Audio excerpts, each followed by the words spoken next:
Gadis itu terlahir cantik, namun sejak kecil mengidap penyakit aneh.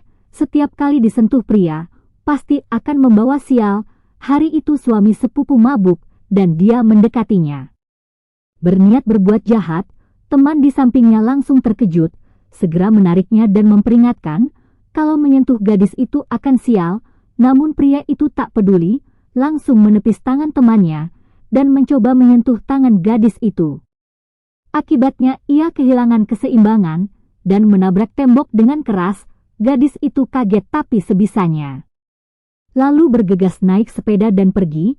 Ia pun pergi ke kuil untuk berdoa, berharap kutukan dalam tubuhnya bisa hilang, dan tidak menyakiti orang lain lagi. Saat ia sedang berdoa, seorang nenek penyapu tiba-tiba memanggilnya. Lalu berkata bahwa jodohnya akan segera datang. Gadis itu bergegas menjelaskan bahwa ia bukan datang untuk minta jodoh, dan tubuhnya juga terkutuk hingga tak bisa menikah. Tapi nenek itu justru berkata dengan misterius, nasib gadis itu berkaitan dengan suami di kehidupan masa lalunya.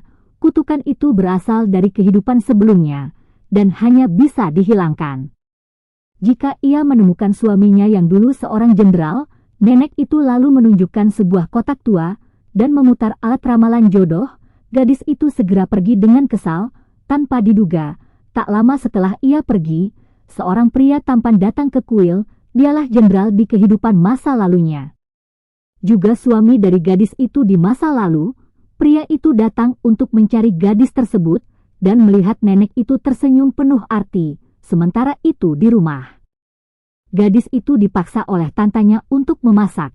Dengan kata-kata yang merendahkan, tantanya merasa, setelah membesarkan gadis sial seperti itu, ia seharusnya bisa menikahkannya dan mendapat uang mahal. Namun karena kondisi tubuh gadis itu, ia tidak bisa menikah. Tapi meski begitu, gadis itu tetap berterima kasih. Malam harinya, suami sepupunya kembali ke rumah.